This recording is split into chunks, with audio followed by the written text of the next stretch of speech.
প্রশাসনের পক্ষে কয়েকটা কথা সামনে বলার এবং বাস্তবে রূপ দেওয়ার চেষ্টা চালাবো 100 ভাগ ইনশাআল্লাহ। তার এক নম্বরে অন্যান্য দেশে আমি ঘুরেছি বিশ্বে। বাংলাদেশ পুলিশ বৈষম্যের শিকার হয়ে আছে কয়েক দিক থেকে।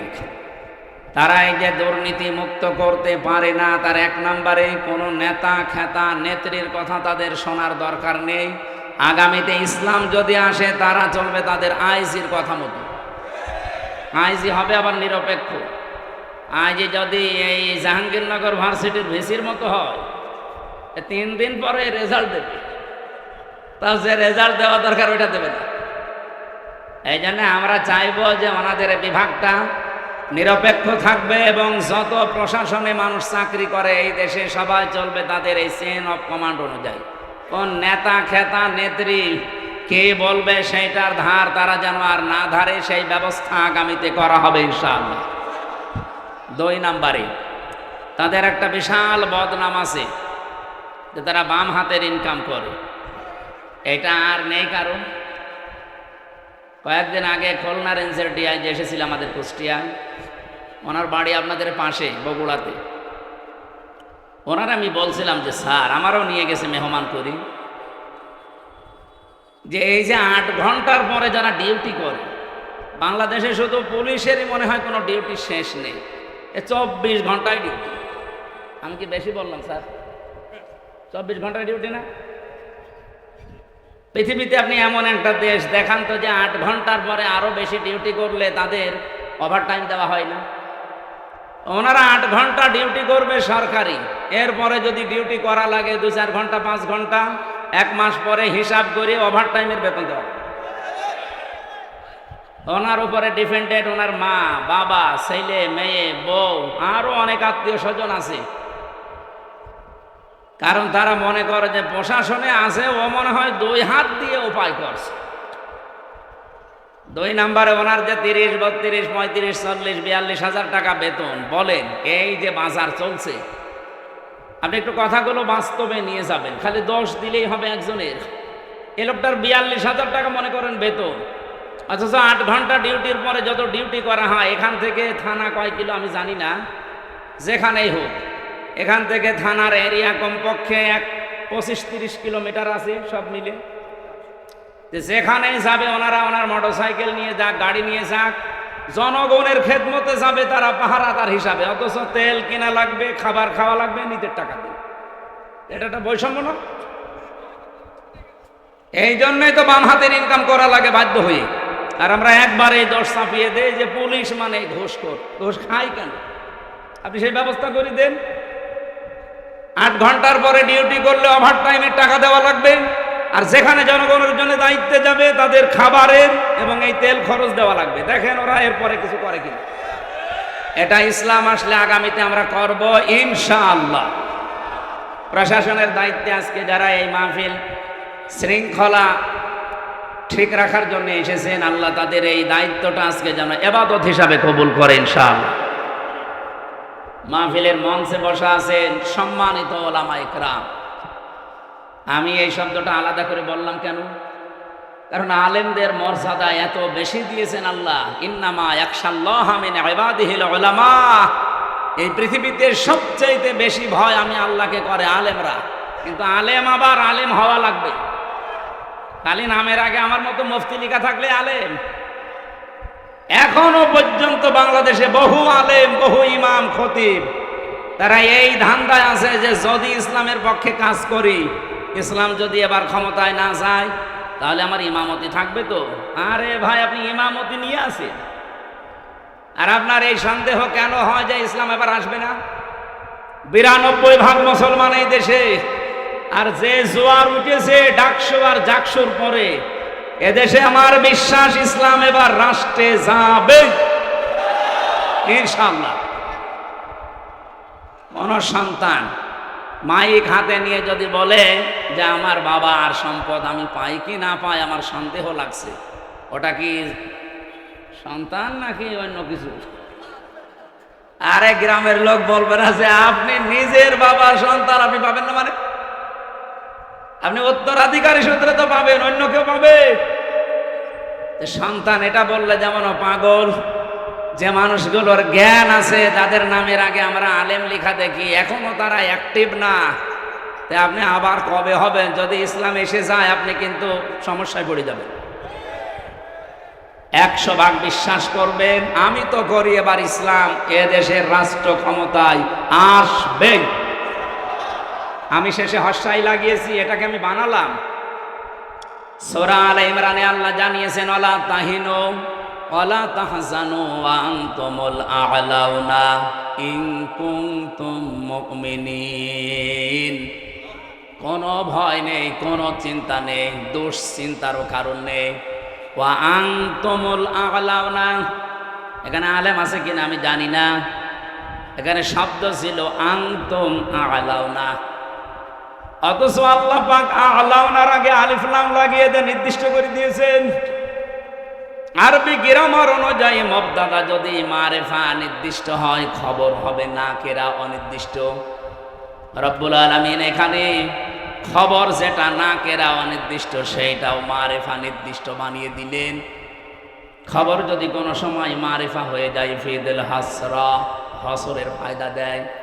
বাংলা অর্থ দাঁড়ায় হবে, শুধু হবে না, শেষে হস্যাই লাগাতে হবে।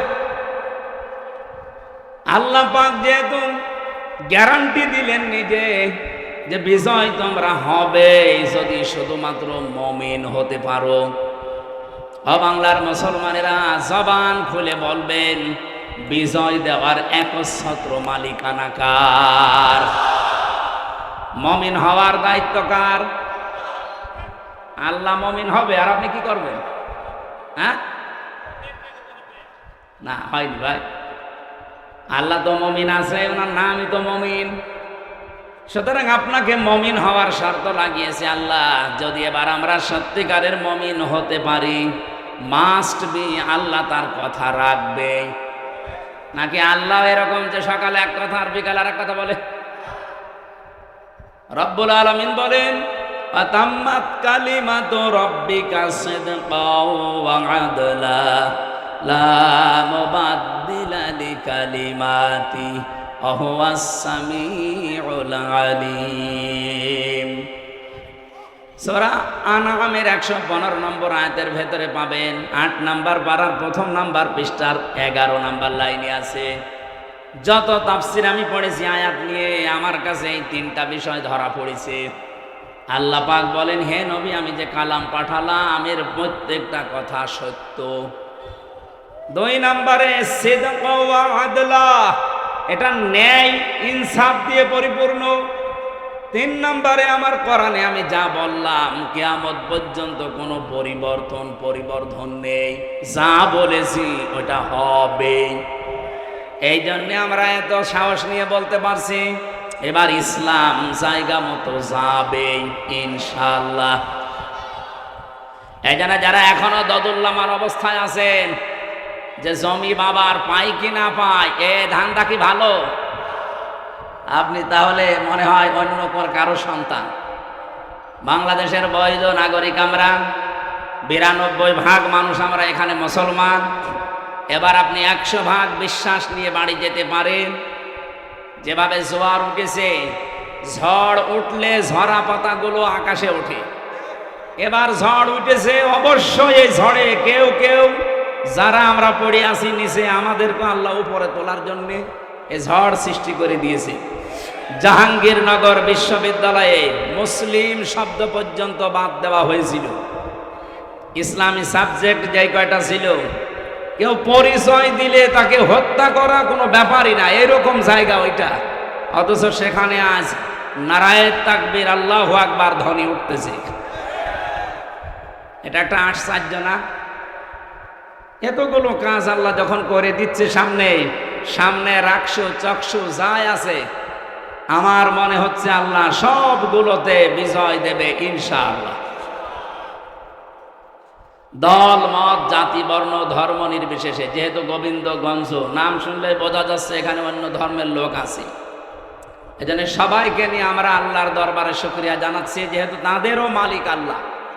তাদের মালিককে গত পরশুদিন আমার কুষ্টিয়ায় অনুষ্ঠান ছিল। পরশুদিন না কালকে কি বার? শুক্রবার ছিল, হ্যাঁ, জুমার নামাজ পড়ে আমি ওদের যে কেন্দ্রীয় মন্দির, ওই মন্দিরে গিয়েছিলাম। ওখানকার যিনি কেন্দ্রীয় মন্দিরের সভাপতি, সবার সাথে কথা বলার পরে প্রায় 100 ঘর হিন্দু আছে ওই পাড়াতে। ওনারা আমাকে আশ্বস্ত করেছে যে এবার আপনাকে আমরা ভোট দেব, কিন্তু আমাদের যে দাবিগুলো আছে আমরা যেন আতঙ্কে না থাকি, এইটা আপনারা দেখবেন। আমরা গ্যারান্টি দিয়েছি যে ইসলাম যদি আসে এই দেশের কোনো ধর্মের মানুষ আতঙ্কে থাকবে না ইনশাআল্লাহ। আপনার ধর্ম আপনি পালন করেন, আমার দাওয়াত দেওয়ার দরকার আমি দেব। কি কথা বলে না কেন? সুতরাং দলমত নির্বিশেষে যারা এসেছেন, আসেন আমরা আমাদের মালিক যিনি সত্যিকারের মালিক তার দরবারে শুকরিয়া আদায় করি, বলেন আলহামদুলিল্লাহ। এই পৃথিবীতে আল্লাহ যখন খুশি হয় কারো উপরে, এই এদিকে তাকান, এখানে একটু নড়াচড়া কম করে, আমরা একটা ক্লাস করব ঘন্টাখানিক, থাকবেন তো? এই পৃথিবীতে আল্লাহ যখন কারো উপরে খুশি হয় তখন তার বাড়িতে আল্লাহ কন্যা সন্তান পাঠায়।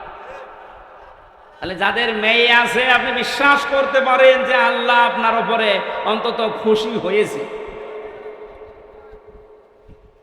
মেয়ে হলে খুশি হয় আল্লাহ, কিন্তু যার মেয়ে হয়েছে এই লোকটা নারাজ, এরকম মানুষ নেই? আপনাদেরকে আহ্বান জানাচ্ছি, আল্লাহ যেই কাজ করতে পেরে উনি খুশি, আমরা ওই কাজ পেয়ে খুশি কিনা বলেন তো? আজকে থেকে আর রাগ করবেন না। আপনি জান্নাত পাবেন কি পাবেন না সে গ্যারান্টি কিন্তু আপনি নিজেও দিতে পারেন না, পারেন না। কিন্তু আমি গ্যারান্টি দিতে পারি, যার বাড়িতে একটা মেয়ে আছে, যদি 3টা দায়িত্ব পালন করতে পারেন মাস্ট বি আপনি একটা জান্নাত পাবেন। না, আমারও ভুল হয়েছে। একটা জান্নাতের কথা আমি কোরআন আর হাদিসে পাইনি।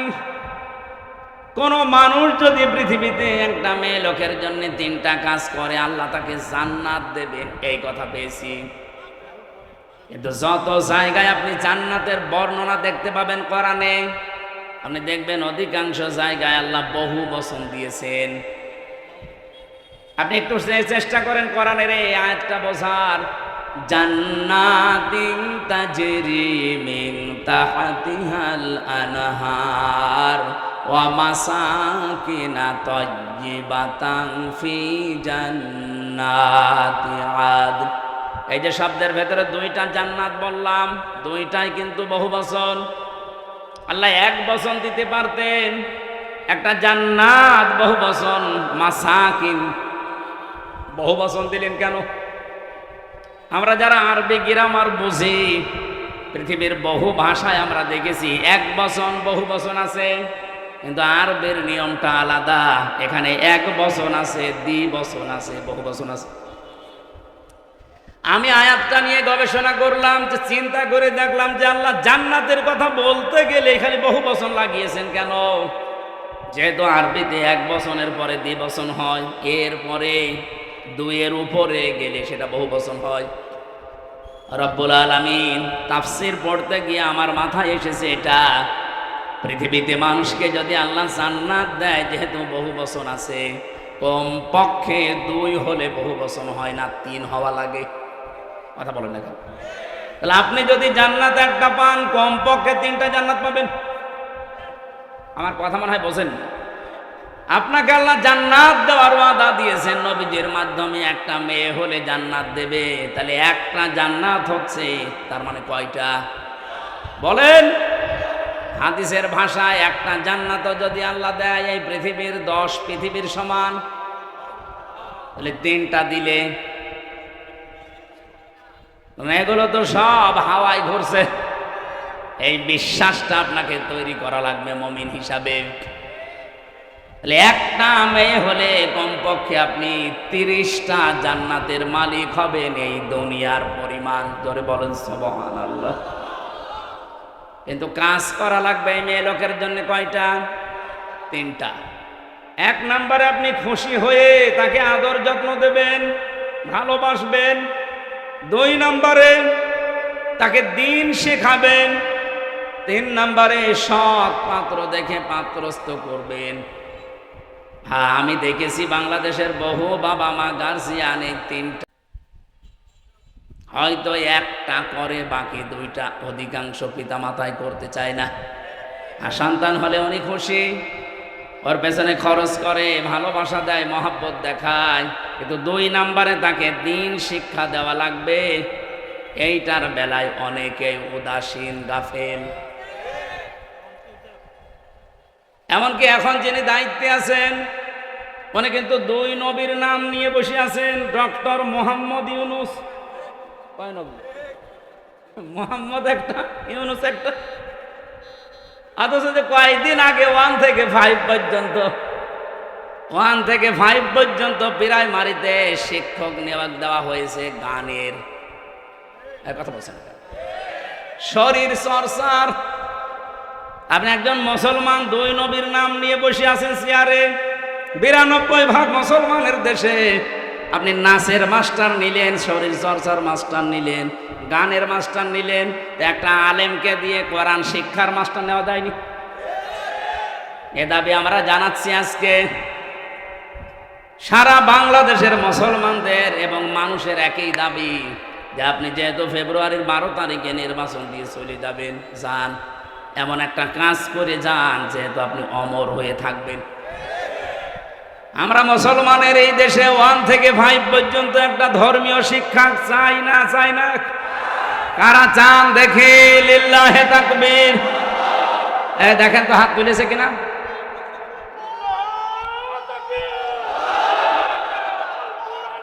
আলহামদুলিল্লাহ। আমাদের এই দাবি যদি ডক্টর মোহাম্মদ ইউনুস পর্যন্ত, আমি জানি যে যাবে, কারণ কত ফেরেশতা বসে আছে দেখেন।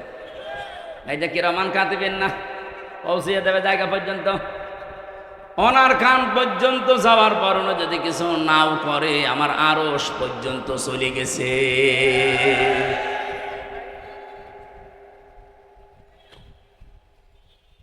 হযরতে ইব্রাহিমের পক্ষে একটা ব্যাঙ ছিল, শুধু প্রসাব করেছিল। ফেরেশতা জিবরাইল এসে ডাক দিয়েছে, এতটুকু পোষাবে নমরুদের বিশাল অগ্নিকুণ্ড, কিছুই হবে না। ব্যাঙ ওই দিন বলেছে, ফেরেশতা আমি জানি আমারে পোষাবে, কিছু হবে না, কারণ এত প্রজ্বলিত আগুন, 1 কিলোমিটার উপর দিয়ে যদি পাখি উড়ে যায়, ঝলসে পড়ে যায়, কি দাও দাও করছে আগুন। সেখানে আমি এত দূর থেকে শুধু প্রসাব করছি, আমি জানি কিছু হবে না, কিন্তু আমার মালিক আল্লাহকে দেখাতে চায় যে আমি নবী ইব্রাহিমের পক্ষে আছি, নমরুদের বিপক্ষে আছি। আল্লাহ তার এই কথাটা এত বেশি পছন্দ করেছিলেন, ওই দিন থেকে আইন পাশ হয়ে গেছে, কিয়ামত পর্যন্ত যত ব্যাঙ দুনিয়ায় আসবে, ব্যাঙের পোষা পাক। শুধু ইব্রাহিম নবীর পক্ষে থাকার কারণে ব্যাঙের পোশাক যদি পাক হয়ে যেতে পারে, আমরা যে আজকে কোরআনের পক্ষে শুধু হাত তুলে জানান দিয়েছি, কিয়ামতের দিন এটা যেন নাজাতের ওসিলা হয়ে যায়। গাইবান্ধাবাসী, কন্যা সন্তান হলে প্রথম আপনার দায়িত্ব ভালোবাসা। আপনি খুশি হয়ে ভালোবাসবেন, তাকে মহব্বত করবেন। 2 নম্বরে দিনের শিক্ষা দেওয়া, কিন্তু সে পরিবেশটা যদি নষ্ট করে দেওয়া হয়, তো শিক্ষা দেব কোথায়? সবাই তো আর মাদ্রাসায় ছেলে মেয়েকে দেয় না। কথা বলছেন এখন? স্কুলেই দেন। মুসলমানের দেশে স্কুলের সিস্টেমগুলো এই করেন, 1 থেকে 5 পর্যন্ত পড়লেও যেন ইসলামের মৌলিক নিয়ম নীতিগুলো অলরেডি জেনে ফেলে, এরকম ব্যবস্থা একটা করে দেন। আর সেইটা এখন কিন্তু সময়। আগে যারা ছিল, আমি নাম নিতেও ঘৃণা করি, এই জালেমা মহিলার, ওরা 1 থেকে 5 পর্যন্ত পড়ার পরে একটা ছেলে বৃত্তি পরীক্ষা দেয়। আমি নিজেও বৃত্তি দিয়েছি। এরপরও 8এও বৃত্তি পরীক্ষা আছে। 100 মার্কের কোরআন আর হাদিস ছিল আগে, আমি নিজে পরীক্ষা দিয়েছিলাম। 15.5 বছর এই জালেমা যাদের দায়িত্ব দিয়েছিল, এই শিক্ষামন্ত্রী নামে কলঙ্ক, এই নাস্তিকগুলো 1 থেকে 5-এ পড়ার পর বৃত্তি পরীক্ষা দেবে, 100 মার্কের কোরআন হাদিসের শয়তানরা তুলে দিয়েছে। আমরা চাই ওটা আবার পূর্ণবহাল করা হোক। কথা বলে না কেন? আরে মানুষ পরীক্ষার ছলে হলেও পড়ে, ওটা যদি সিলেবাসে না থাকে, ও তো আস্তে আস্তে সবই ভুলে যাবে। গত বছর আমি জেল থেকে বের হওয়ার পরে একটা মাহফিলে এসেছিলাম, এই যে পাশের জেলা নীলফামারী। নীলফামারীর একটা থানা আছে কিশোরগঞ্জ, ওখানে একটা বৃদ্ধাশ্রম আছে, দেখতে গিয়েছিলাম। যে দেখি এদিকে 25 জন মা, এদিকে 25 জন বাবা মুরব্বী সব বসে আছে। যেই কয়জনের সাথে কথা বলেছি সবগুলো হাওমাও করে কাঁদছিল। এক মহিলা আমার হাত চেপে ধরে, মুরব্বী মানুষ, বলছে বাবা আমার 3টা ছেলে মেয়ে সব বিদেশে থাকে, কিন্তু আজকে আমি এখানে পড়ে আছি এই বৃদ্ধাশ্রমে। বললাম আপনার কি মনে হয় এখানে পড়ে থাকার কারণে বলেন তো? উনি একবার 2টি কথা বলেছিলেন। 1 নম্বরে প্রথম দোষটা আমার, 2 নম্বরের দোষ আমার পুত্রবধূর। প্রথম দোষ আমার এই 3টা ছেলে মেয়ে সব হায়ার এডুকেটেড, অনার্স মাস্টার্স করা, সব বাইরের দেশে থাকে। আমি তাদেরকে দ্বীনের শিক্ষা, কোরআনের শিক্ষাটা ছোটবেলা থেকে দেইনি, এইটা আমার অপরাধ। হ্যাঁ ঠিক আছে। 2 নম্বরে আমার যে পুত্র বধূ সবগুলো মডার্ন, আল্ট্রা মডার্ন, এরা আমার ছেলেদেরকে কান ভাঙিয়েছে যে এই বুড়ি মানুষ বাড়ি রাখার দরকার নেই। শেষ পর্যন্ত তারা তো চলে গেছে, আমারে রেখে গেছে এই বৃদ্ধাশ্রমে। আমি এখন এই যে 24 ঘন্টা কাজ কাম নেই, শুধু পড়তে থাকি, মাঝে মাঝে কোরআন হাদিস ইসলামের ইতিহাস পড়ি। আমি বুঝি এই ছেলেটারও দোষ না, দোষ এখন আমার মনে হচ্ছে।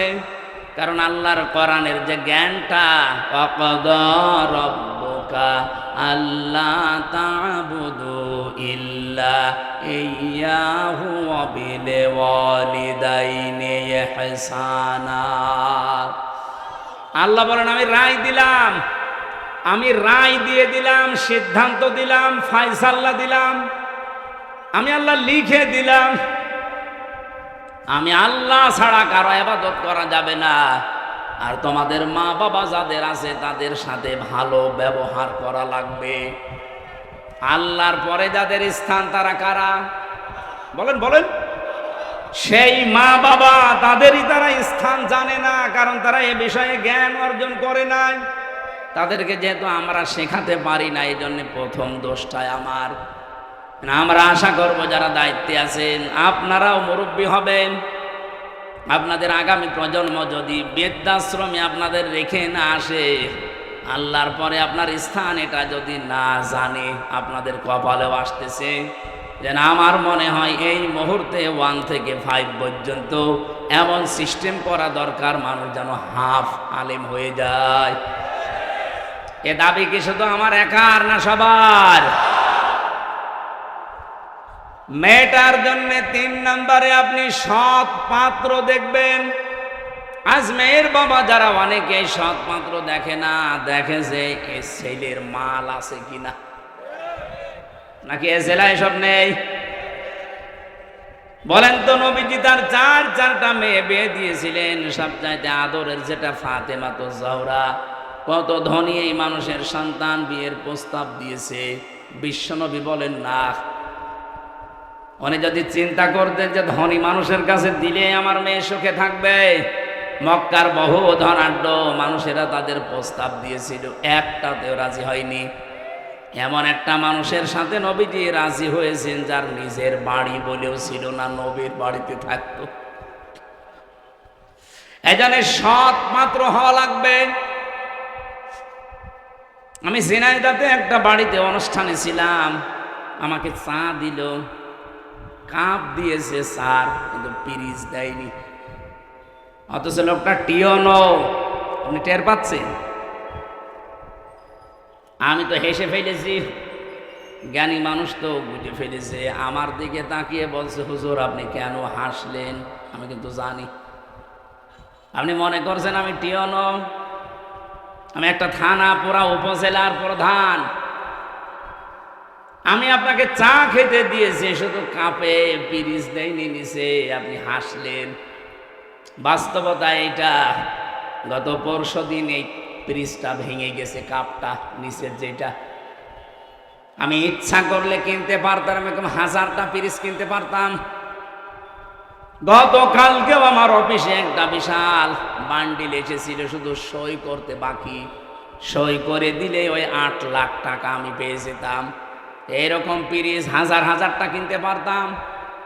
সেই ছোটবেলায় আমি আমার মায়ের কাছে, মাওলানার কাছে, উস্তাদের কাছে আমি শিখেছি যে ঘুষ খাওয়া এটা হারাম। ওই দিন থেকে এই পর্যায় পর্যন্ত আমি আজও কোনো ঘুষ খাইনি। এত কষ্টের জীবন যাপনে আছে, এই যে অন্যায় অবৈধটা আমার সমর্থ থাকার পরও আমি করি নাই, এই জন্য আল্লাহ অন্য দিক থেকে আমারে পুষিয়ে দিয়েছে। রব্বুল আলামিন আমার স্ত্রীকে বানিয়েছে আমার মন মতো আল্লাহওয়ালা, আমার সন্তানগুলো ঠিক আল্লাহ ওইভাবেই মন তৈরি করে দিয়েছে। যতটুকু দেওয়া হয় অতটুকুতেই তারা আত্মতুষ্টি, আত্মতৃপ্তিতে আছে। আপনি যদি হারাম ইনকাম করেন, আপনার স্ত্রী, আপনার সন্তানাদের মন ও আল্লাহ ঠিক ওই রকম করে দেবে। এই কথা বোঝেন? এটাকে আমি বানালাম। সূরা তাহা 16 নম্বর পারা 19 নম্বর পৃষ্ঠা 13 নম্বর লাইনের 124 নম্বর আয়াতে এই তথ্যটা আছে। ওমান আ'রাদা আন যিকরি ফাইন্না লাহু মাঈশাতান দনকা ওয়া নাহশুরুহু ইয়াওমাল কিয়ামাতি আ'মা। রব্বুল আলামিন বলেন, আমার বিধান বাদ দিয়ে যারা ইনকাম করবে, বলেন তো ঘুষ খাওয়া এটা আল্লাহর বিধানে আছে? হ্যাঁ বলেন বলেন। আল্লাহর বিধানের বাইরে যারা উপায় করে ইনকাম করে, চর্ম চোখে দেখতে মনে হয় যে বিশাল সম্পদের মালিক হয়ে যাচ্ছে, আল্লাহ বলেন আমি দঙ্কা করে দেই।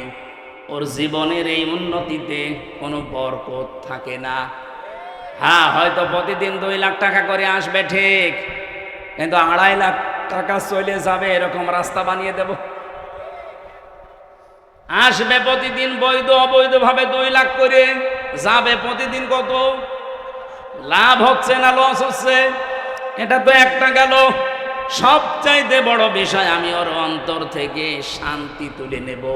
এই দঙ্কা শব্দের ব্যাখ্যা হচ্ছে ওর জীবনের কোনো কিছুতে আমি শান্তি রাখবো না। ওর বউ চলবে ওর অবাধ্য হয়ে, সন্তান আদিগুলো নষ্ট হয়ে যাবে, কারণ এই প্রভাব পড়বে। হারাম ইনকাম করে যা খাওয়াচ্ছেন এই সন্তানগুলো হারাম হয়ে যাবে। এতটুকু আল্লাহ যদি শেষ করে দিতেন আয়াতি পড়তাম না। এর পরেরটা আরো ঝামেলা। ওয়া নাহশুরুহু ইয়াওমাল কিয়ামাতি আ'মা।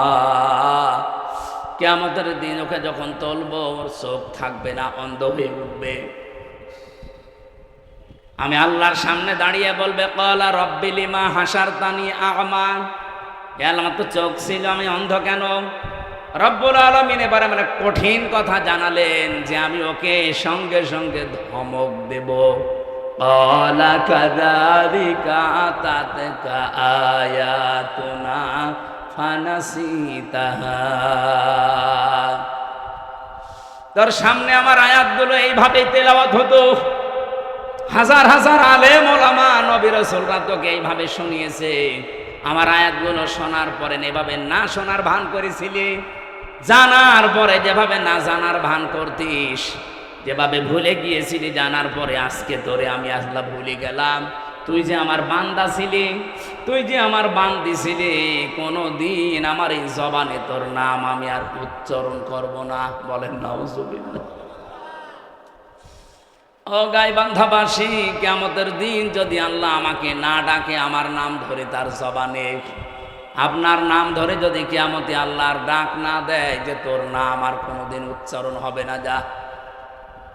নিজের নাম উচ্চারণ না হলে কেমন লাগে আপনি জানেন? আমি যখন আয়না ঘরে ছিলাম, মাটির নিচে আমি নিজে দেখেছি, মাটির নিচের ওই দেওয়ালে লেখা আছে। কেউ কেউ এই নখ দিয়ে বড় বড় নখ হয়ে যায়, খুশিয়ে খুশিয়ে দেওয়ালের সাথে লিখেছে যে ভাইরা, এই যে নাম্বার লিখেছি, কেউ যদি বাইরে যেতে পারেন এই নাম্বারে যাবেন, যে এই নামের মানুষটা আজও বেশি আছে। মানুষটা পড়ে আছে আজ 8 বছর, 10 বছর, 14 বছর পড়ে আছে, কেউ জানে না। আমার সাথে যারা ছিল 7 বছরের মানুষ আমি পেয়েছি, পাগলের মতো হয়ে গেছে। এত বড় বড় চুল, তার মানে 6 মাস 1 বছর পরে তাদের চুল কেটে দেয় কোনো কায়দায়। আমি তো অল্প দিন ছিলাম, এই জন্য আমার অত কিছু হয়নি। ওর নাম যে কি, লোকটা নিজের নাম পর্যন্ত ভুলে যায়, কারণ কেউ তারে ডাকে না। নিজের নাম এই দুনিয়ার এই জমিনে কেউ না ডাকলে কত আফসোস লাগে, কত দুঃখ লাগে, কত কষ্ট লাগে নিজের ভেতরে। আল্লাহ পাক বলেন কিয়ামতের দিন তোর নাম আমি আমার মুখ দিয়ে আর কোনো দিন উচ্চারণ করব না। তুই যে আমার বান্দা ছিলি, তোকে আমি বানিয়েছিলাম, আমি ওটা ভুলে যাব। আয়াতটা পড়ার পরে আমার সবচাইতে বেশি টেনশন হয়, ওয়াকাযালিকা লিয়াউমা তুমসা দিয়েছেন আল্লাহ, জীবনেও আপনার নাম আর উচ্চারণ হবে না, ওই শেষ। আমার তো মনে হয় এরকম বহু মানুষ দুনিয়াতে আমরা আছি যারা আল্লাহর বিধানকে বাদ দিয়ে এই পৃথিবীতে উপায়, ইনকাম এগুলো করছি, দেদারছে।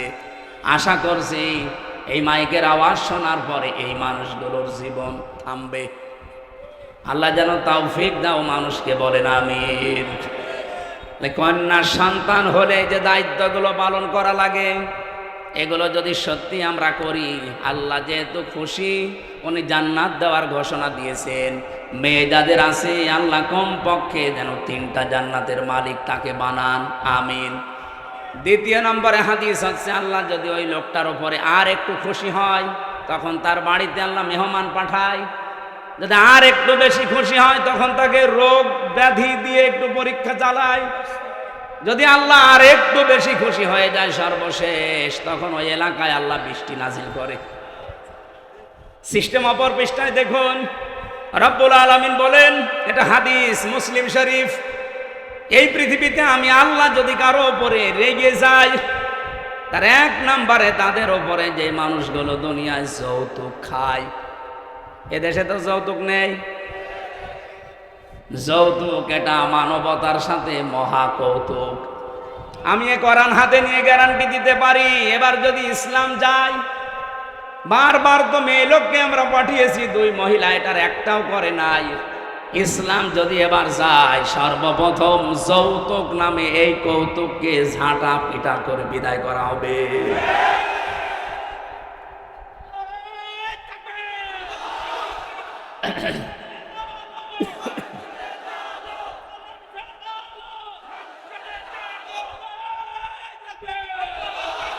রংপুর বিভাগের মানুষেরা, এটা শুধু যৌতুকের বিষয় না, বহু বাড়িতে আমরা এখনো পর্যন্ত দেখি 200, 300, 500 মানুষকে নিয়ে যাচ্ছে বরযাত্রী। না এই জেলায় এসব নেই, কোথায় পেয়েছেন ভণ্ডামি? বরযাত্রী ইসলামে নেই, বরযাত্রী ইসলামে নেই। এগুলো এসেছে হিন্দুদের সংস্কৃতি থেকে। হ্যাঁ, ইসলামে আছে অলিমা। কি অলিমা করা লাগে? ছেলের বাড়ি না মেয়ের বাড়ি? তা আপনি যদি কিছু করতেই চান, ছেলের বাড়িতে আপনি অনুষ্ঠান করবেন, 200-500 না 1000 মানুষ খাওয়ান, কোনো অসুবিধা নেই। আপনি মেয়ের বাবার বাড়িতে তার অনুমতি ছাড়া, তার সন্তুষ্টি ছাড়া একটা পানও খাওয়া আপনার জন্য জায়েজ নেই। আর আপনি 200 মানুষ নিয়ে খাওয়াচ্ছেন গরুর মতো। আজকে থেকে সিদ্ধান্ত নেওয়া লাগবে যে যেটা ইসলামে নেই, এই বরযাত্রীর দাওয়াত পেলেও আমি আর জীবনে যাব না। কারা কারা রাজি আছেন দেখি? অনেকে হাত তুলছে না। ঠিক আছে, আলহামদুলিল্লাহ। এখানে যারা বিয়ে করেছেন সত্যি করে বলবেন, বিয়ে যারা করেছেন, অলিমা করেছেন, কারা কারা হাত তোলেন তো? আন্দাজে হাত তুলছেন না? ওসি সাহেব হাত তুলতে পারিনি, তার মানে উনি অলিমা করিনি, বরযাত্রী নিয়ে গেছে। সিস্টেম হয়তো জানতো না, আগামীতে এই সিস্টেম বাংলাদেশে থাকবে না।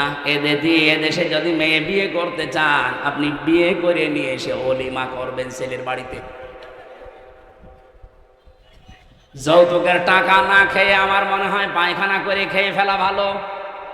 হ্যাঁ, কারণ পায়খানা খেলে মাত্র একটা গুনাহ হবে, কবিরা গুনাহ। যৌতুকের টাকা যারা নেন, ডবল গুনাহ হবে, একটা কবিরা আর একটা জুলুমের গুনাহ। যতদিন পর্যন্ত এই টাকা আপনি শ্বশুর শাশুড়িকে ফেরত না দেবেন, ততদিন আল্লাহ আপনাকে মাফ করবে না। বেশি বললে আবার আমিও ঝামেলায় পড়ে যাব, কারণ আমি একটা সাইকেল নিয়েছিলাম, এটা ফেরত দেওয়া লাগবে। আমি যদিও দিয়েছি ওইটা, তারপরেও যদি শ্বশুর বলে না ওই সময় সাইকেল আর এখন সাইকেল দাম আকাশ পাতাল, টাকা আরো দে, অসুবিধা নেই আমি দিয়ে দেবো। তো যারাই নিয়েছেন দেওয়া লাগবে। এই যে বারবার বরযাত্রী নিষেধ করছি যেতে, অলিমা করার জন্য বলছি, আমার 3টা মেয়ে, আমার বাসা লাগবে না। এই কথা বলে দেখেন না, ইসলামে যেহেতু নেই এই কাজটা, এই সমাজে বন্ধ হওয়া দরকার। এই গাইবান্ধা থেকে এই সংস্কার আরম্ভ হওয়া দরকার ইনশাআল্লাহ। আপনারা আরম্ভ করেন তো সামাজিকভাবে, দেখবেন হয়ে যাবে। সংস্কার যখন চলছে সারা দেশে, এইটা নিয়ে সংস্কার হোক। এদেশে আর কোন যৌতুক থাকবে? ইসলাম আসলে তো থাকবেই না। আমরা নিজেরাও এখন চেষ্টা চালাবো। 2 নম্বরে আল্লাহ আরেকটু যখন রেগে যান যারা গেবত করে তাদের উপরে, অথচ গেবত এখন আমাদের কাছে ঘি ভাতের মতো হয়ে গেছে। 3 নম্বরে আল্লাহ আর একটু যখন রেগে যায় কারো উপরে, যে লোকটা মিথ্যা কথা বলে। এদেশে তার এটা নেই। আগস্টের 5 তারিখের আগের কথা বাদ দেন, আমার তো মনে হচ্ছে আগস্টের 5 তারিখের পরে যত মিথ্যা মামলা আর মিথ্যা সাক্ষী বেড়েছে, নাকি এ জেলায় বন্ধ আছে? সারা দেশের অবস্থায় এক, মিথ্যা মামলা আর মিথ্যা সাক্ষী, এটা 180 মাইল বেগে অনেকে চালাচ্ছে। আরে ভাই আপনি অত্যাচারিত, আপনার চাইতে আমি কি মাজলুম কম? আমি তো মামলা দিলে মিথ্যা সাক্ষী জোগাড় করলে 1000টা করা যায়। আমার বিনা কারণে মিথ্যা একটা মামলা দিয়ে মিথ্যা 4 জন সাক্ষী জোগাড় করে 3 বছর আমারে ফাঁসির কন্ডেম ছেলে রেখে দিয়েছিল। আমার বাবার কাছ থেকে ওরা প্রায় 32 লাখ টাকা খেয়েছে। আমার তো এখন তারা যদি মাফ চায়, আমার মনে হয় ওই টাকা ফেরত নেওয়া দরকার। আগস্টের 5 তারিখের পরে খুব বেশি হলেও 9 তারিখের দিকে আমারে কল দিয়েছিল যে ওসি আমার মামলা রায়ও, বলছে হুজুর মাফ করে দিয়েন। কে আপনি? বলছে আমি সেই মিজান। ও মাফ তো করে দেব, অসুবিধা নেই, আমার টাকা ফেরত দেন। মাঝে মাঝে বহু টাকা আপনি আমার বাবার কাছ থেকে নিয়েছেন, আমার বাবা সব হিসাব করে রেখেছে, ওই টাকাগুলো ফেরত দেন, আপনারে মাফ করে দেব। কি করলেন এতগুলো টাকা নিয়ে? খেতেও তো পারেন না, যা করেছিলেন এখন পালিয়ে থাকেন। অবৈধ ইনকাম করলে যে কি হয় তার বাস্তব প্রমাণ এই ফ্যাসিস্টরা। কথা বলেন না কেন? কিছুদিন আগে আমি সিঙ্গাপুরে ছিলাম, মালয়েশিয়া, 2টা রাষ্ট্র যেহেতু পাশাপাশি, যে হোটেলে উঠেছিলাম নিচতলায় নেমে দেখি 2 জন বসে বসে চা খাচ্ছে আর মুখ নিচু করে আছে। চেহারা দেখে আমি চিনে ফেলেছি, যে সালাম দিলাম, বলছো হুজুর আমরা আগেই পালিয়েছি। আরে ভাই আপনি তো বলবেন ওয়ালাইকুম আসসালাম, না বলছো হুজুর আমরা আগেই পালিয়েছি। 3 তারিখে ভাব দেখলাম যে ভালো না, এই জন্য রাতে টিকিট কেটে চলে এসেছি। আমি ওই সময় ওনারে বলেছিলাম আপনি পালালেন কেন? আপনার না 620টা বাড়ি? কত? 620টা বাড়ি ওই লোকটার। ওরা সাহেব পাড়া বানিয়েছে মালয়েশিয়ায়, সিঙ্গাপুরে ফ্ল্যাট নিয়েছে, কানাডায় ওরা বানিয়েছে, লন্ডনে বানিয়েছে বেগম পাড়া, বিভিন্ন দেশে তো আছেই, বাংলাদেশেও বহু জায়গায় তাদের বাড়ি। আল জাজিরা রিপোর্ট দিয়েছে ওই লোকটার বাড়ির সংখ্যা 620টা। আল্লাহর কি ইশারায় একটা বাড়িতেও থাকতে পারে না, হোটেলে থাকে। আমি বললাম আপনি বাইরে বের হতে পারেন না, সব সময় এখানে পড়ে থাকেন। হুজুর বাইরে যাব, কোন আশায় যাব? 20 লাখ বাঙালি থাকে মালয়েশিয়া, আমারে যদি দেখতে পায় পিটিয়ে ভক্ত বানিয়ে ফেলবে, এজন্য বাইরে যাই না, খালি এখানে আর নিচতলায় আসি মাঝে মাঝে চা খাওয়ার জন্যে। আপনি দোয়া করেন। আমি দোয়া আপনার জন্য আসবে, আপনি যা করেছেন আপনার জন্য দোয়া আসবে। এই জন্য জালেমদের পরিণতি কি হয়েছে এটা দেখার পরেও যদি এখনো কারো হুঁশ না হয়, আমার মনে হয় এরা যেন নেপালের দিকে তাকায়। দেখেন না মন্ত্রীদেরকে নদীর ভেতরে চোবাচ্ছে, এখন আরম্ভ হয়েছে নদীর ওখানে। বাংলাদেশ থেকে মনে হচ্ছে সারা বিশ্ব শিখে ফেলেছে। অবৈধভাবে কেউ আর আগামীতে টিকে থাকার চেষ্টা করবেন না, জীবনও পারবেন না। কারণ সে ভুল এদেশের মানুষের ভেঙে গেছে। এক কথা বলে না কেন?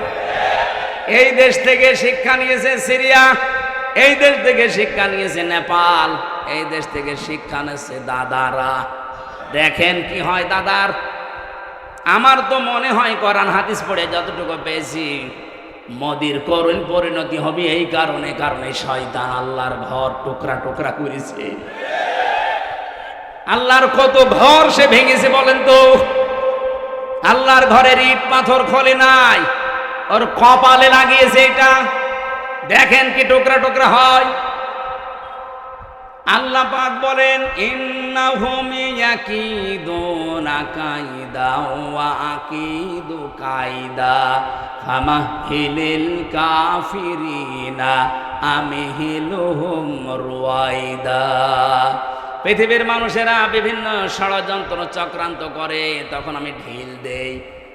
ঢিল দিতে দিতে এমন পর্যায়ে পৌঁছায়, ও জায়গায় যাবার পরে ওর আর ফিরে আসার কায়দা থাকে না। যেমন ফেরাউনকে, ওকে আল্লাহ সুযোগ দিয়েছিল, ওই সময়ও যদি নদীর পাশে থেকে ফিরে আসতো তাও বেঁচে থাকতো, অন্তত এ করিন পরিণতি হতো না।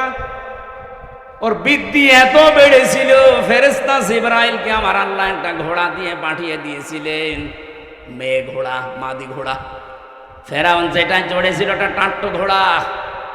ওর সামনে যখন এসে লাফ দিয়েছে, এই পুরুষ মানুষের মতো এই ঘোড়াও দিয়েছে লাফ। মাঝখানে যাবার পরে যেভাবে করেন পরিণতি আপনারা বিভিন্ন তাফসিরে শুনেছেন। রব্বুল আলামিন বলেন মানুষ অন্যায় করতে করতে যখন দেওয়াল পর্যন্ত চলে যায়, ওকে আর ফিরে আসার সম্ভাবনা থাকে না। এই জন্য আমাদের যখন সময় আছে, এই মিথ্যা মামলা, মিথ্যা কেস থেকে, মিথ্যা সাক্ষী থেকে যদি আগামীতে এই বাংলাদেশে বাঁচতে চান, দলমত দেখা যাবে না, সবাই মিলে ইসলামকে সংসদে পাঠাতে হবে। আল্লাযী খালাকাস সামাওয়াতি ওয়াল আরদা ওয়া জাআলাজ যুলুমাতি ওয়ান নূর সুম্মাল্লাযীনা কাফারু বিরাব্বিহিম ইয়া'দিলুন ওয়া নাশহাদু আন্না মুহাম্মাদান আবদুহু ওয়া রাসূলুহু আল মাবউসু ফিনা বিল হুদা ওয়া দীনিল হাক্কি লিইয়ুযহিরাহু আলাল আদিয়ান সাল্লাল্লাহু আলাইহি ওয়া আলা আলিহি ওয়া আসহাবিহি ওয়া আতবাইহি আজমাইন লাইলা ওয়া নাহারান ফিত তারাফাইন। ফাকাদ ক্বালা আল্লাহু তাআলা ফি কালামিহিল মাজিদ ওয়া বুরহানিহিত তাওহীদ।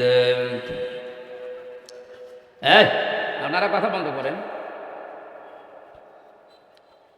আউযু বিল্লাহি মিনাশ শাইতানির রাজীম। বিসমিল্লাহির রহমানির রহিম।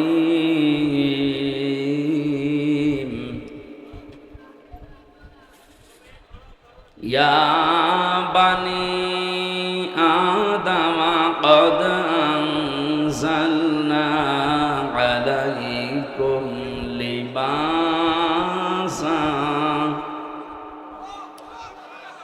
قد أنزلنا عليكم لباسا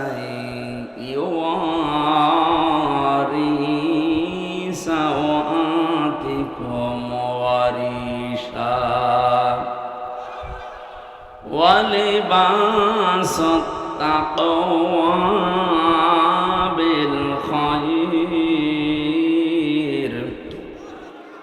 ولباس التقوى ذلك خير ذلك من آيات الله لعلهم يذكرون يا بني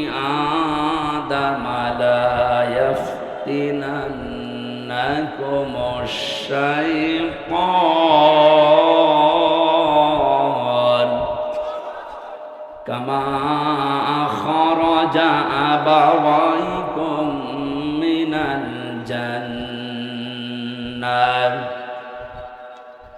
كما أخرج أبويكم من الجنة ينزع عنهما لباسهما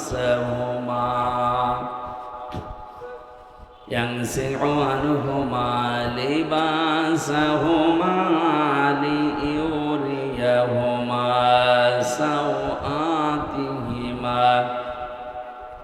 إنه يراكم هو وقبيله من حيث لا ترونهم إنا جعلنا الشياطين أولياء إنا جعلنا الشياطين أولياء للذين لا يؤمنون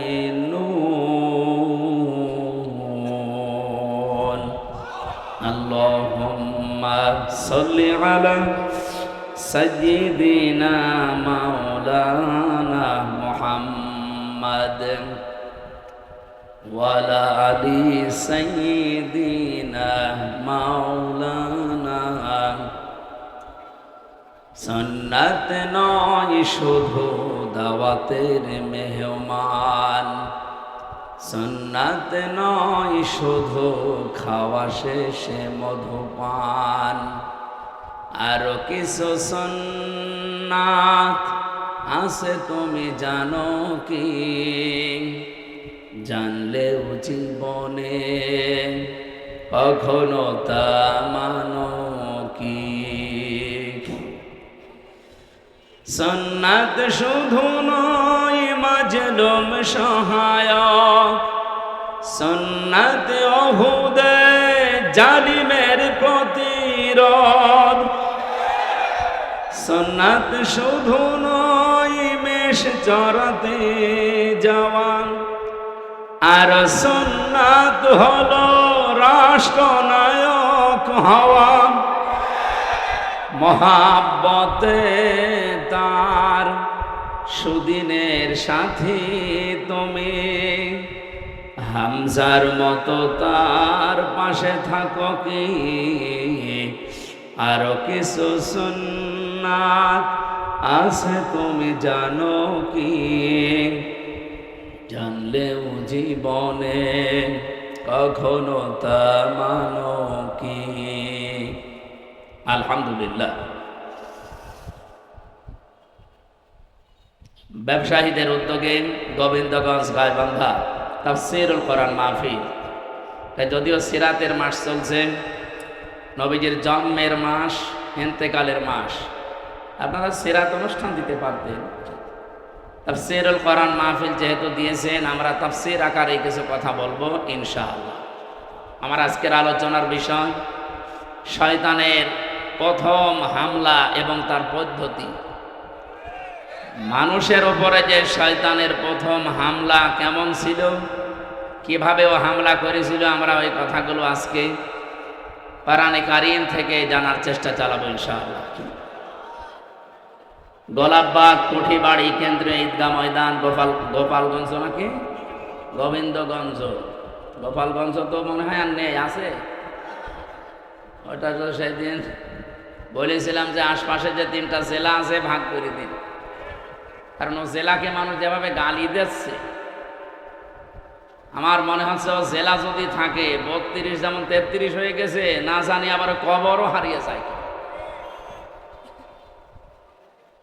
এ কারণে গালি থেকে বাঁচাতে ওদেরকে ভালোবাসি এ কারণে বলেছিলাম ওই যে নড়াইল ফরিদপুর আর মাদারীপুরের ভেতরে ওদের 3টা আসন যদি ভাগ করে দেওয়া যায় তাহলে এই জেলা তো আর থাকে না তখন গালিও আর দেবে না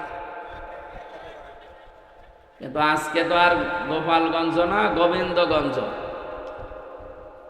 প্রধান অতিথি আজকের মাহফিলের সম্মানিত সভাপতি এখানে আছেন জনাব আব্দুর রশিদ শেখ। শেখটা আগে দিলে ভালো হতো না। সভাপতি IBWF গোবিন্দগঞ্জ উপজেলা শাখা। এখানে প্রধান অতিথি যিনি আছেন সাবেক জেলা আমির বাংলাদেশ জামাতে ইসলামী। আপনারা এই নামটা শুনলে কলিজা ভরে যায় না? এখন কিছু মানুষের আগুন লাগবে যারা ওই হারপেক মজুমদারের মতো, এই শয়তানের মতো মানুষ যদি থাকে ওর কলিজা ভরবে না, ওর কলিজায় আগুন লাগবে।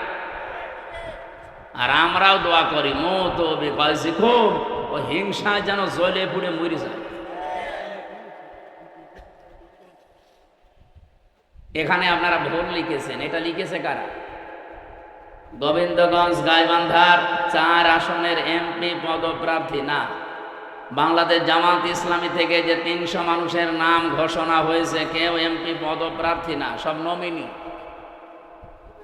পদপ্রার্থী আর নমিনি আকাশ পাতাল পার্থক্য। আমাদেরকে নমিনেশন দিয়েছে সংগঠন বাংলাদেশ জামাত ইসলামী, আমরা নিজেরা কেউ জানি না। আপনি ডাক্তার সাহেবকে জিজ্ঞাসা করেন উনি জানতো কিনা, আমিও নিজে জানি না। অথচ এইটা পাওয়ার জন্য অন্যান্য দলে যারা আছে দেখেন, আমার মনে হয় বাংলাদেশে এমনও দল আছে এই পদ পাওয়ার জন্য, পাশ করা তো দূরের কথা, শুধু পদ পাওয়ার জন্য মারামারি করে মরে যাবে। নাকি বেশি বলে ফেললাম? এখনো তো খেলা আরম্ভ হয়নি, আপনি দেখেন কি হয়। একটা প্রতিষ্ঠানের রেজাল্ট দেওয়ার জন্য যদি 3 দিন লাগে মাত্র 11,000 ভোটার, তাহলে 18 কোটি মানুষ আমরা এই দেশে বাস করছি। যদি নির্বাচন হয় রেজাল্ট দিতে আমার মনে হয় 5 বছর লাগবে। সেই হিসাবে ও ছাতা নির্বাচন এখন দরকার নেই, আগে মাজায় শক্তি করে নিন, মেরুদণ্ডটা সোজা করে নেন, তারপরে আপনারা এতটুকু একটা প্রতিষ্ঠানে রেজাল্ট দেবেন, ছাত্রছাত্রী সবাই আছে না, ওনারা তাকিয়ে আছে আমেরিকার দিকে, ভারতের দিকে, লন্ডনের দিকে। আমি বাকিটা নাই নাই বললাম। অন্য দল থেকে যারা প্রার্থী হয় তাদের লাভ আছে। আমার আসনে যিনি চেষ্টা চালাচ্ছে তিনি ঘোষণা দিয়েছে যে আমি 50 কোটি টাকা খরচ করব, তাও এই আসন আমার লাগবে। কি ভাই আপনার এত কেন খরচ করা লাগবে? 50 কোটি টাকা যদি আপনি খরচ করেন, আমার মনে হয় আপনার 5 বছরে 500 কোটি টাকা আপনি কালেকশন করবেন। জামাত ইসলামী বাংলাদেশে যাদের নাম দিয়েছে আপনারা শোনেননি? আমিরে জামাতের ঘোষণা যে এই দল থেকে কেউ MP মন্ত্রী হলে 5 বছরে তার একটা টাকা বাড়বে না, যা আছে আরো কমে যাবে। এ ঘোষণা বাংলাদেশের কোনো দল দেওয়ার সাহস রাখে না, পারবেও না। দিলে রাখলেই হবে, খালি ঘোষণা দিলে রাখা লাগবে না। জামাত ইসলামী বাংলাদেশে রাখতে পারে তার প্রমাণে 1 বছর 1 মাস। এদের বিরুদ্ধে একটা চাঁদাবাজির মামলা নেই, ধর্ষণের মামলা নেই। অথচ যারা গলাবাজি করে, যারা এই যে ফাপড় মারে, বাংলায় কি বলে যেন ফাপড় মারে, আপনি দেখেন তো তাদের নামে মামলার পাহাড় জমে গেছে। খালি পেছনের শক্তি থাকার কারণে কিছু হচ্ছে না, এর জবাব জনগণ কিভাবে দেয় তার প্রমাণ ডাকসু আর জাকসু। আমার মনে হয় কারো যদি লজ্জা থাকে, ওর তো অন্তত লজ্জাই মরে যাওয়ার কথা। আশা করছি তাদের হুঁশ ফিরবে। এরপরও যদি হুঁশ না ফেরে, মনে করতে হবে হুঁশ বলে আর কিছু নেই। সুতরাং উনি পদপ্রার্থী না, উনি হচ্ছে নমিনি। জননেতা জনাব ডাক্তার আব্দুর রহিম সরকার দামাত বারকাতুহুমুল আলিয়া, এতদিন পর্যন্ত আপনাদের ভেতরে উনি বেড়ে উঠেছিলেন। আপনারা নিজেরা জবান খুলে বলবেন তো ওনার ভেতরে এ পর্যন্ত কোনো দুর্নীতি পেয়েছেন? তার মানে আগামীতে উনি আসলে দুর্নীতি হবে না, এ গ্যারান্টি আমরা দিতে পারি। যদি কেউ আসেন এরকম গ্যারান্টি দিতে পারেন, তাহলে আপনি আসেন, অবশ্যই আপনাকে আমরা সামনে ওয়েলকাম জানাবো। কিন্তু আমার যা বিশ্বাস, এই দেশে যারা দায়িত্বে আছে ৭৩টা দল চলছে দেশে, জামাতে ইসলামী বাংলাদেশ বাদ দিয়ে কোন দল যেহেতু এ ঘোষণা দিতে পারে নাই, সুতরাং পারার সম্ভাবনাও নেই। আর অন্য কোন দল যদি এ ঘোষণা দেয় যে আমার দল থেকে এমপি মন্ত্রী হলে তার ১ টাকা ৫ বছরে বাড়বে না, কোন দল থেকে দেশে এমপি দাঁড়াবে না, শেষে আমরা ওই বিনা ভোটে পাশ হয়ে যাব। সুতরাং এখনই বলছি না, সাহস যেহেতু আপনাদের নেই, আপনাদের এই ধোঁকাবাজি, প্রতারণা, গলাবাজি এ মানুষ বোঝে। আজকের মাহফিলের প্রধান অতিথি ডাক্তার সাহেবের জন্য দোয়া করছি, আল্লাহ তার এই জীবনটা যেন ইসলামের জন্য কবুল করেন। এ মাহফিলে এতক্ষণ যারাই কথা বললেন, মাওলানা হোসাইন মাহফুজ চুয়াডাঙ্গা, মাওলানা আব্দুল সালাম, বিশেষ অতিথি অনেকগুলো মানুষের নাম আপনারা দিয়েছেন। এই থানার আমাদের অভিভাবক যিনি ওসি সাহেব এসেছেন আজকে, প্রশাসনের আরও যে সমস্ত ভাইরা এসেছে, সারা দেশের ৬৩০টা থানায় কম বেশি আমার যাওয়া লাগছে। আল্লাহ যেহেতু পরিচিত করে দিয়েছে, কোরআনের দাওয়াত নিয়েই যাচ্ছি।